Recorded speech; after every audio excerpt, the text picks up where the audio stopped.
우리 옆에 있는 분들과 인사하겠습니다. 메리 크리스마스. 네, 복된 성탄 되시기를 바랍니다.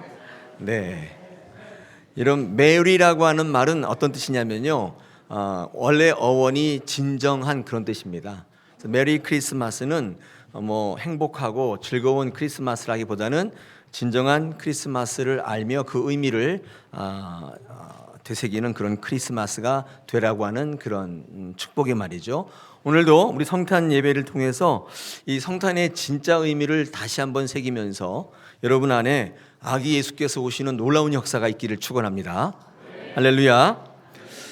어느 교회에서요, 성탄절 예배 때 목사님이 은혜 충만해서 성탄 예배를 설교하시면서 이렇게 설교했습니다. 동정녀 마리아가 예수님을 잉태하심으로 예수님께서 이 땅에 오셨다, 이렇게 설교했습니다. 그날 마침 부인의 성화에 못 이겨가지고 성탄 예배에 참석한 따지기 좋아하는 동네 싸움꾼 아저씨 한 명이 설교 도중에 목사님에게 소리치며 따졌습니다. 어떻게 처녀가 애를 낳습니까? 이거 이래도 되는 겁니까? 이렇게 했습니다. 분위기가 갑자기 싸해졌죠. 옆에서 예배하던 어떤 노건사님이 목사님 도와주려고 이렇게 얘기했습니다. 요셉도 가만히 있는데 네가 왜 난리야? 네. 그렇게 얘기하죠. 네. 요셉도 가만히 있는데 왜 네가 난리야? 이렇게 어떤 노건사님이 목사를 도와줬다고 합니다. 요셉이 아무리 의로운 사람이지만 요셉 개인적으로는 매우 큰 상처일 수밖에 없다는 생각을 성경을 읽으면서 개인적으로 저도 남자이기 때문에 했습니다. 내 사랑하는 여인이 남의 아이, 내 아이가 아닌 남의 아이를 임신했다. 여러분, 성령으로 잉태했다는 천사의 수태고지를 이 요셉이 의로운 사람이기 때문에 믿음으로 받아들였습니다. 만약 요셉이 믿음으로 이 사실을 받지 않았더라면 정말 견디기 힘든 상처였을 것입니다. 그렇다면 메시아는 요셉의 상처를 타고 오시는 것이죠. 요셉은 의로운 사람이었기 때문에, 그렇죠? 그 사실을 믿음으로 받아들여서 이 땅에 메시아가 마리아를 통하여 성령의 잉태하심을 통하여 태어날 수 있었습니다. 요셉의 믿음이 아니었던들 메시아는 오늘 이 땅에 오실 계획이 좌절될 뻔한 것입니다. 여러분, 상처를 뛰어넘게 하는 힘은요, 바로 성령이 이끄시는 힘입니다. 상처 때문에 사실은 메시아가 오지 못할 뻔했는데 이 요셉이 의로운 사람이었기 때문에 믿음으로 상처를 극복하고 메시아가 이 땅에 오시는 놀라운 역사를 이루게 되었다는 것입니다. 여러분, 생각해 보시면요, 상처 없는 사랑은 없습니다. 예수님이 우리를 사랑하셨다면 다른 표현으로 상처 받으셨다는 뜻입니다. 여러분, 사랑 이야기를 하면 반드시 상처 이야기가 뒤따라 나오게 되어 있습니다. 오늘 기쁨과 감격과 감사와 찬양이 넘쳐나야 되는 이 성탄절 아침에 오늘 주시는 본문을 통해서 정말 메리 크리스마스, 진짜 참 의미의 성경에 나타난 성탄의 의미를 저와 여러분이 함께 나누고자 합니다. 지금 이 시각에 시차는 좀 있을지 모르지만 온 지구촌이 함께 이 성탄의 예배를 드리고 있지 않겠습니까? 뭐라고 외치죠? 아니에요. 하늘에는 영광, 땅에는 평화, 이렇게 외치고 있는데 여러분, 한번 생각해, 진짜 그럴까요? 하늘에는 영광이고 땅에는 평화일까요? 저는요, 이 성탄의 의미가 크게 둘로 이렇게 나누어집니다. 첫째는 제가 목사 되기 전에 성탄, 목사가 되고 난 이후에 성탄이 이렇게 갈라지는데, 목사 되기 전에는 성탄이 마냥 기쁘고 즐거운 날이었습니다.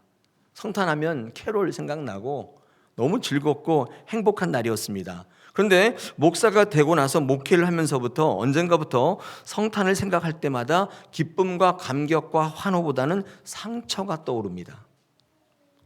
예수님은 태어날 곳이 없어서 말구유에서 태어나셨어요. 예수님은 하나님이시지 않습니까?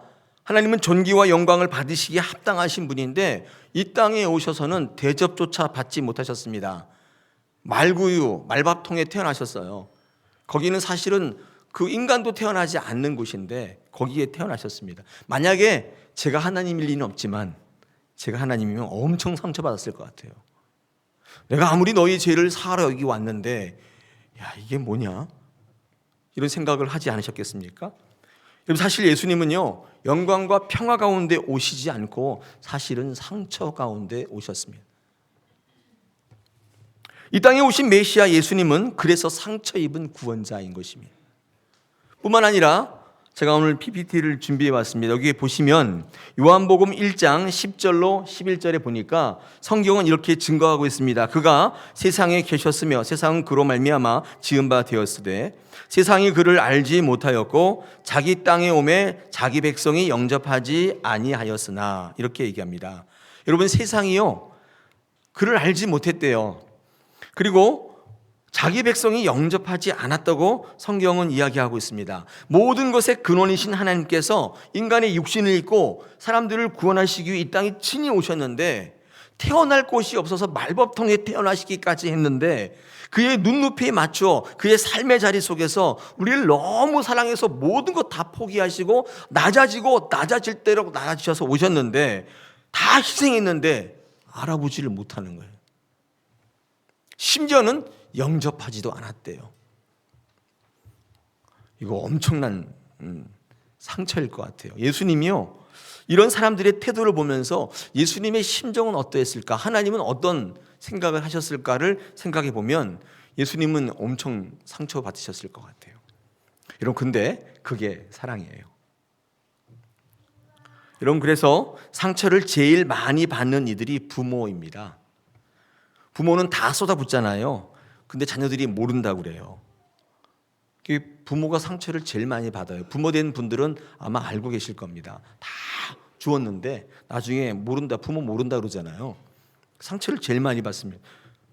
사랑과 상처는 같은 것이 아닌가, 그런 생각을 하게 되고, 제가 목회를 하면서 여러분을 사랑하고 주님을 사랑할 때 돌아오는 것은 하늘의 영광이고 땅에는 평화가 아니라 상처예요. 그런 체험을 많이 하게 됩니다. 여러분도 아마 신앙생활할 때 그런 체험들이 있을 줄로 압니다. 오늘 본문의 예수님의 탄생과 더불어서 여러분, 다른 복음서에 없는 또 하나의 특별한 기사가 있습니다.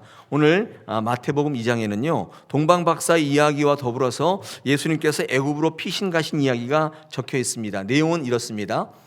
동방박사가 유대인의 왕으로 나신 이에게 경배하러 왔다는 이야기를 이 헤롯 왕이 듣고, 유대의 왕으로 오셨다는 그 아이가 있다는 얘기를 듣고 그 아이를 찾아서 죽이려고 혈안이 되어 있습니다. 여러분, 참고로 이 헤롯 대왕은 어떤 인물이냐면, 역사적으로 보면 나중에 성경 공부할 때 같이 헤롯 대왕을 정리할 때가 있는데, 자기 왕자를 위해서 자기 아들까지 죽인 인물입니다. 자기 왕자리를 지키기 위해서 자기 아들을 죽인 인물이 바로 이 헤롯 대왕입니다. 왕권에 집착이 강했던 인물이에요. 그래서 꿈에 주의 사자가 동방박사에게 헤롯으로 돌아가지 말라는 지시를 줘가지고 이 동방박사들이 다른 길로 돌아가지 않습니까? 그때 주의 사자가 요셉에게 아기 예수를 데리고 애굽으로 피신할 것을 13절에 오늘 이야기하고 있습니다.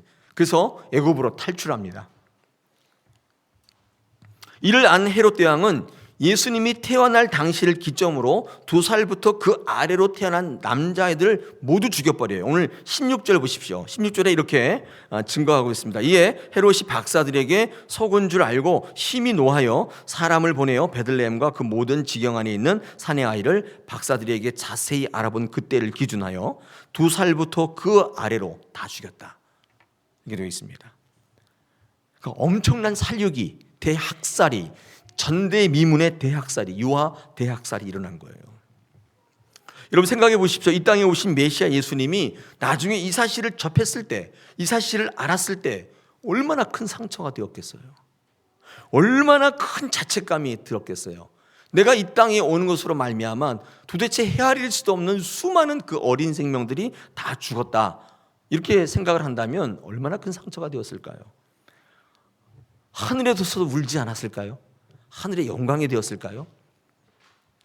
큰 하늘에, 이 땅에는 이 소동이 일어나지 않았겠어요? 상처투성이지 않았겠어요? 그 수많은 부모들이 상처를 받지 않았겠어요?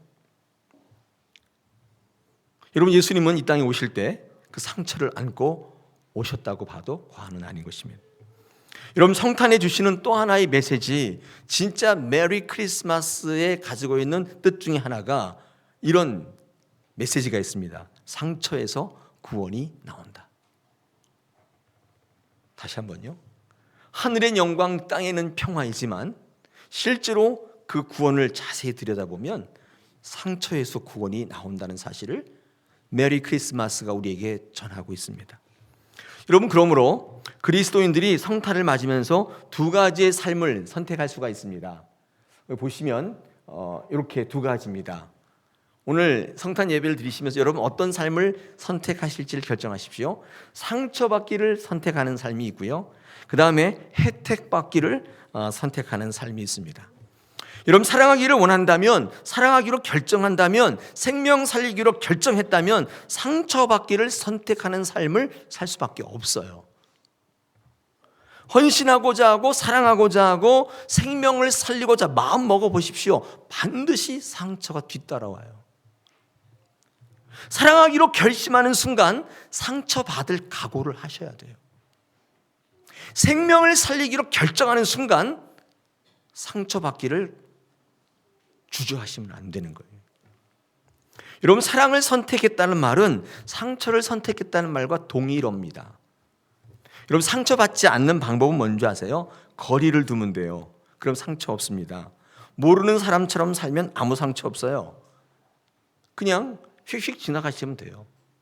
죽든지 말든지 관계없어요. 그냥 나만 예배하면 되니까 교회 와서 그냥 예배 드리시고 휙 가시면 상처 있을 리가 없겠죠.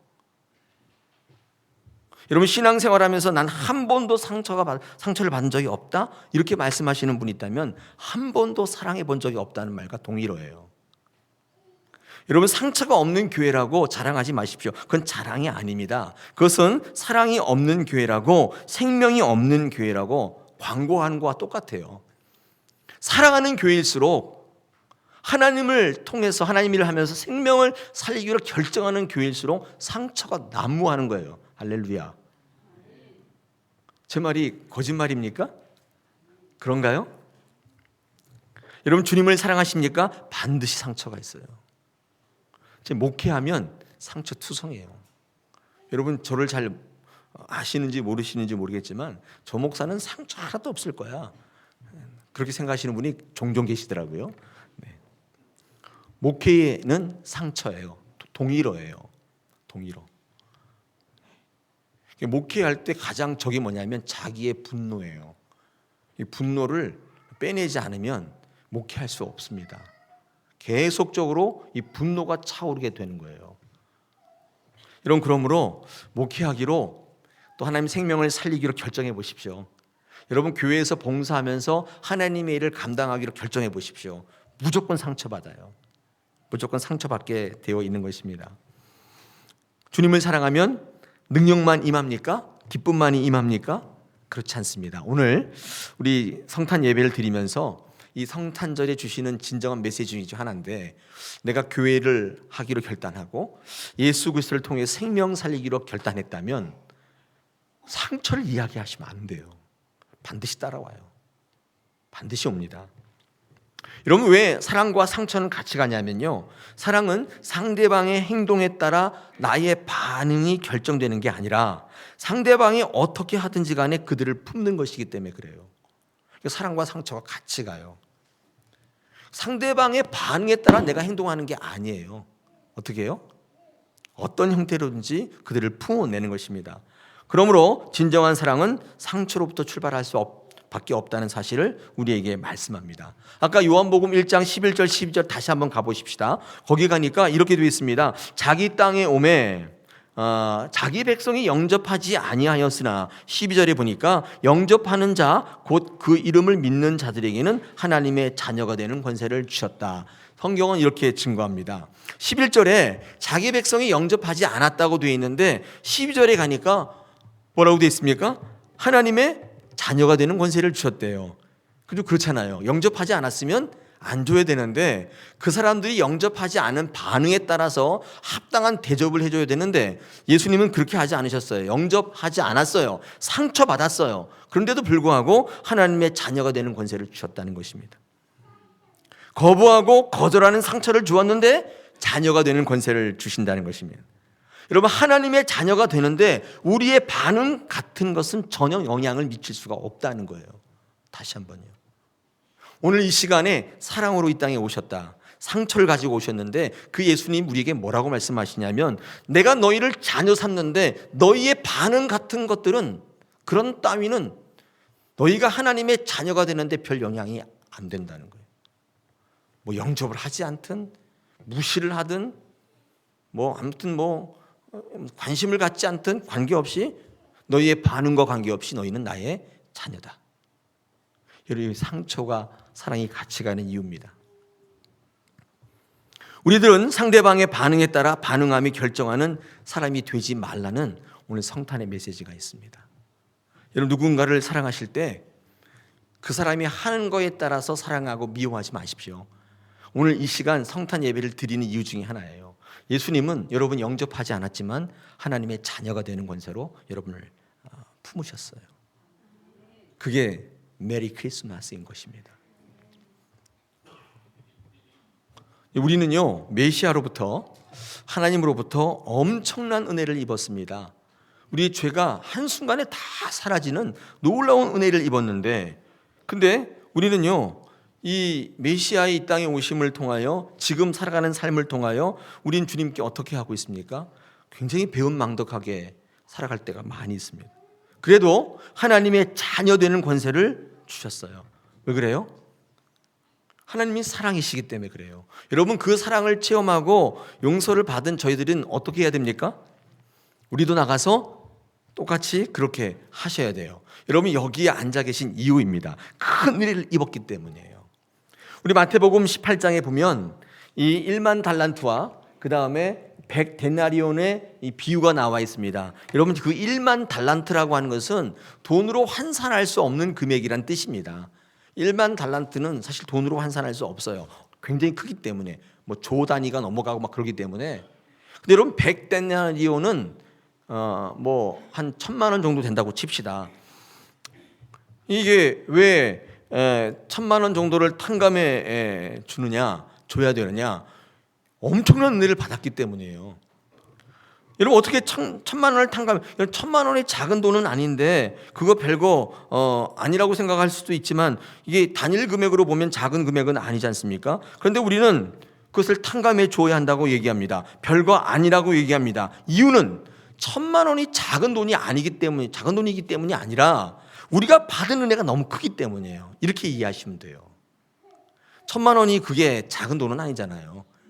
근데 그것을 당연히 탕감해 줘야 한다고 얘기하는 이유가 뭐예요? 이유가 뭐예요? 우리가 받은 은혜가 너무 크기 때문이에요. 1만 달란트를 탕감받은 은혜를 입은 자에게는 1,000만 원은 아무것도 아닌 거예요. 그러니까 어떤 분이 1,000만 원이 돈이 아닙니까? 그런 얘기가 아니에요. 이런 그분은 1만 달란트를 탕감받았는데 1,000만 원이 돈이라고 여기시면 어떻게 됩니까? 배은망덕한 거죠. 우리가 하나님 앞에 드릴 수 있는 것이 어떤 것이든지 작을 수밖에 없는 이유는 우리가 흔쾌히 주님 앞에 드려야 되는 이유는 주님께서 우리에게 요구하는 삶을 살아야 되는 이유는 오늘 이 시간 메시아로 오신 그분의 은혜가 너무 크기 때문이에요. 너무 크기 때문에 우리는 이렇게 해서 할 수 없고 저렇게 해서 할 수 없는데 이렇게 말하면 안 되는 거예요. 사실은 항상 내가 은혜가 없는 문제이지 환경이 문제나 사람의 문제가 아니란 사실을 오늘 이 아침에 메시아로 오시는 주님께서 또 한 번 우리에게 말씀해 주세요. 우리는 예수님 영접치 않았습니다. 상처 주었습니다. 그러나 주님은 그 무엇 때문에 우리를 자녀 삼지 않으시는 게 아니에요.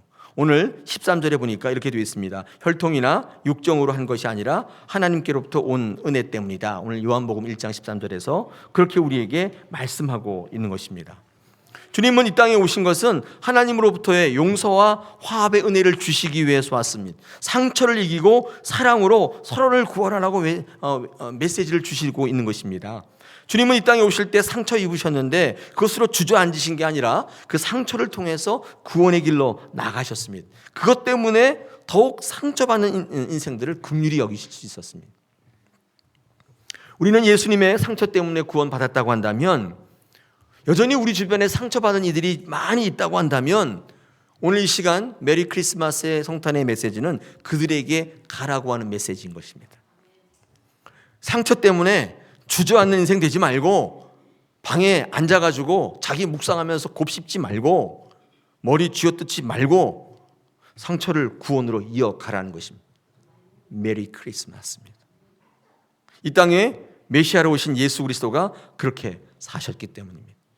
오늘 마태복음은요, 이 어린아이들의 희생을 예레미야 31장 15절을 인용함으로써 말씀을 하고 있습니다. 오늘 예레미야 31장 15절 이하를 제가 한번 적어왔는데 한번 제가 읽어보겠습니다. 여호와께서 이같이 말씀하시니라. 라마에서 슬퍼하며 통곡하는 소리가 들리니 라헬이 그 자식 때문에 애곡하는 것이라. 그가 자식이 없어져서 위로받기를 거절하는도다. 여호와께서 이와 같이 말씀하시니라. 내 울음소리와 내 눈물을 멈추어라. 내 일에 삭슬 받을 것인즉 그들이 그의 대적의 땅에서 돌아오리라. 여호와의 말씀이니라. 너의 장래의 소망이 있을 것이라. 너의 자녀가 자기들의 지경으로 돌아오리라. 여호와의 말씀이니라. 여러분, 이게요, 바벨론으로 끌려갔을 때에 그 말씀을 지금 예수님이 오심을 통해서 아이들이 죽어가는 말씀과 이제 비유로 이 마태가 끌어온 말씀인데, 이 내용이 이런 것입니다. 이 바벨론으로 끌려갔을 때 라마에서 죽임을 당한 어린 자식에 대한 슬픔을 표현한 것입니다. 여러분, 이 말씀은 그 슬픔을 딛고 바벨론 포로에서 다시 돌아올 것임을 예고하고 있는 예레미야의 예언의 말씀인데, 왜 이 말씀이 예수 탄생의 말씀에 인용이 되었는가? 이런 것입니다. 이스라엘 백성들이 죄악 가운데 살다가 하나님이 그들을 구원하시기 위해 택하신 방법이 바벨론의 포로로 끌려가게 하시는 것이었습니다. 그때 포로로 끌려가는 과정 속에서 어른들만 갔나요? 아이들도 다 끌려가고 아이들이 값비싼 그 희생을 치렀어요. 행복한 가운데에서 교육받으며 자라야 되는 그 아이들이 어른들의 죄 때문에 포로지로 다 끌려가서 거기서 노예로 살았단 말이에요. 어린 자식들의 희생을 대가로 이스라엘 백성들이 회복되는 은혜를 입었다, 그 말이에요. 그들은 그것으로 다시 새롭게 되어 돌아올 수 있었습니다. 여러분, 포로에서 돌아와서 이스라엘 백성들은 자신들을 새롭게 하셨던 이 하나님이 예수 그리스도로 말미암아 죄악 가운데 있는 이스라엘 백성들을 새롭게 하시고 그들을 회복시키기 위해서 오늘 그 예수님 당시에도 어린아이들을 희생했다는 거예요. 이게 지금 이 정황상 맞잖아요. 그래서 예수님 이 땅에 메시아로 오실 때 많은 아이들이 희생된 것을 이 예레미야의 그때 어린아이들이 포로로 끌려가고 희생하고 많은 엄마 아빠들이 울고 했던 그 라마의 울음소리를 연관하여 비교한 것입니다. 여러분, 생명은 생명으로 낳는 것입니다. 상처를 통해 구원이 온다는 말은 성경을 읽어보면 진리인 거예요. 하나님께서 여러분의 상처를 불구하고 여러분 주변의 사람들을 살리고 그들을 하나님의 길로 인도하고 생명을 주라고 하는 것은 이 성탄의 아침에만 들어볼 수 있는 메시지인 거예요. 하늘엔 영광이고 땅에는 평화이지 않습니까? 어떨 때입니까? 여러분이 희생하고 여러분이 1만 달란트 빚진 것을 탕감받은 자의 은혜인 것처럼 많은 사람들을 조건 없이 그들의 반응과 관계없이 용서할 때 이 아침 진정한 예수 그리스도의 성탄의 의미가 실현될 줄로 믿습니다. 여러분, 희생 없는 은혜는 가짜예요. 희생이 없는 예배도 가짜예요. 여러분, 예배가 페스티벌이라고 누가 했는데 그런 의미가 그렇다는 거지. 예배는 이런 거예요. 자기 희생에 들어가고 자기의 부인이 일어나고 자기 십자가가 서는 게 예배인 거예요. 자기 희생을 통해 남을 살리는 은혜의 통로가 되는 것이 예배의 발단인 것입니다. 저희도 한번 얘기했잖아요. 축복이 blessing 아니에요? blessing. blessing. 이 blessing이 어원이 blood라고 했죠. 이 피. 축복할 때는요, 피 흘려 섬겨주는 것이 진짜 축복이에요. 여러분, 진짜 블레싱 속에는요, 자기의 희생이 담보되어 있는 거예요. 그렇죠? 해피니스, 행복, happen to, 우연히 만난다. 그런 행복도 있지만 성경에서는요, 축복을 해피니스라고 얘기한 적이 없어요. blessing. 피를 담보로 하고 있다는 것입니다. 우리의 삶 속에 예수 그리스도의 값진 보물을 담기 위해서 우리의 가장 값진 것들이 이 시간 포기되어지고 내려놓아질 때 여러분의 삶을 통해 생명이 살아날 줄로 믿습니다. 할렐루야. 여러분 오늘 아침에 기쁨과 영광과 찬양 존귀를 받아야 이 아침에 생뚱맞게도 상처를 얘기했습니다. 그러나 오늘 이 아침, 이 성탄의 아침 진정한 메시지는 예수 그리스도께서 그렇게 이 땅에 오셨듯이 여러분도 그렇게 나가셔서 실천하셔야 할 줄 믿습니다. 여러분 이 성탄의 메시지를 잊지 마시고 늘 그 성탄의 메시지를 누리는 저와 여러분 되기를 원합니다. 제가 시 하나를 가지고 왔는데 알프레도 디수자라고 하는 시인이 쓴 건데, 사랑하라 한 번도 상처받지 않은 것처럼, 이런 시인데 한번 읽어보겠습니다.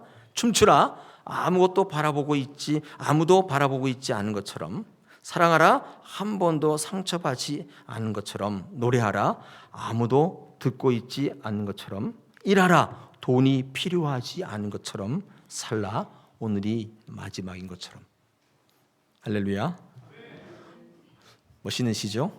이 시가 여러분 속에 깊이 새겨지고 생명 살리기 위해서 상처마다하지 않고 이 땅에 오신 예수 그리스도의 삶을 본받아 우리도 주님 앞에 드리며 희생하며 그 뜻을 이루어가는 2019년 귀한 성탄이 되시기를 축원합니다.